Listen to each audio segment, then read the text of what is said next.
ஆழ்மனம் ஒன்று உண்டு என்று எல்லோரும் சொல்கிறார். ஆனா அந்த ஆழ் மனதை எங்கனம் நான் கையாள்வது?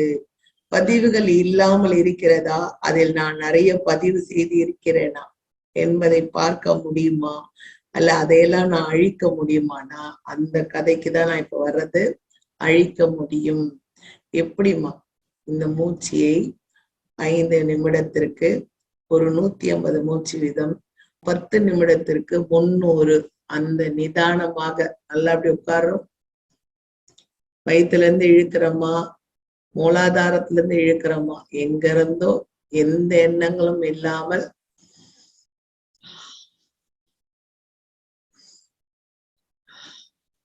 ஒரே ஒரு நிமிஷத்துக்கு எத்தனை மூச்சு விடுறீங்கன்றது கவுண்ட் பண்ணிக்கோங்க. அவங்கவுங்க ஆற்றலை பொறுத்தது. இப்ப எங்க ஐயா ஒரு நிமிடத்திற்கு 60 மூச்சு விடுவாங்க. அவங்களோட ஆற்றல். என்னால அப்ப ஐயா இருக்கும் போது ஒரு 45 போடுவேன், 40வது போடுவேன். இப்ப என்னால 30 தான் போட முடியுது. அப்ப நமக்கு ஆற்றல் குறைந்திருக்குன்னு அர்த்தம் உடல்ல. அப்ப உடல் ஆற்றல் அதிகரிக்கிறதுக்கும் இந்த மூச்சு பயிற்சி ரொம்ப அவசியம். மற்ற நாடி சுத்தியெல்லாம் பண்றதை விட நம்ம பதிவுகளை அழிக்கும் ஆற்றல் எதுனா பிரபஞ்ச ரகசியங்களை உள்ளடக்கும் இந்த சக்திகளை தரக்கூடிய ஒரு ஆற்றல் எதுக்குன்னா, இந்த மூச்சியை நீங்க எந்த அளவுக்கு எடுத்து விட்டீங்கன்னா பழைய பதிவுகள், அகக்காட்சிகள், நாம் கண்ட உள்ள உறைஞ்சு கிடக்கிற சஞ்சித கர்ம பதிவுகள், பாவ பதிவுகள் அனைத்தும் இதன் மூலம் தீர்க்கப்படுகிறது. எனக்கு பொண்டாட்டி பேய அமைஞ்சிருக்கானா, அவன் கொண்டு வந்த கர்மவனை. புருஷன் நல்லா இல்ல குடிக்காரனா அமைஞ்சிருக்கானா, அந்த பொண்ணு கொண்டு வந்த கர்மவனை. அப்ப ரெண்டும் சரியாகுமா அம்மா? சரியாவது. அவனை திருத்தத்துக்கு நாம வரல, மனைவியை திருத்தி நாம செய்து நம்ம பாத தனி. அது கூட்டு அமைப்பு. ஒரு ஒத்தையாக அது வந்தது, சேர்ந்தது, இருந்தது, நடந்தது, ஒரு குழந்தை பெற்றது.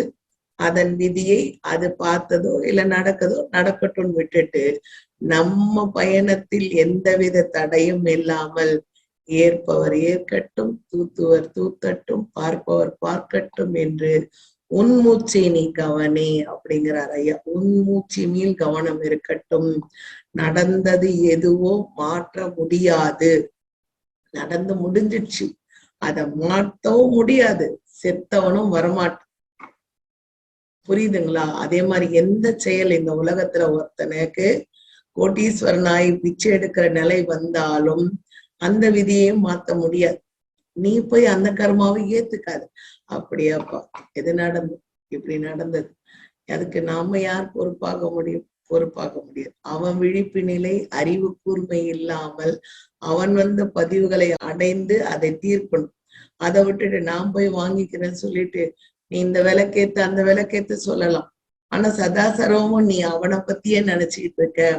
நம்ம பையன் இப்படி ஆயிட்டானே, நம்ம பையனோட வாழ்க்கை எப்படி இருக்கே அப்படியெல்லாம் நம்ம நினைச்சுக்கிட்டே இருப்போம்னா நம்மளோட வினை பயன் பதிவுகளை தீர்க்க முடியாது.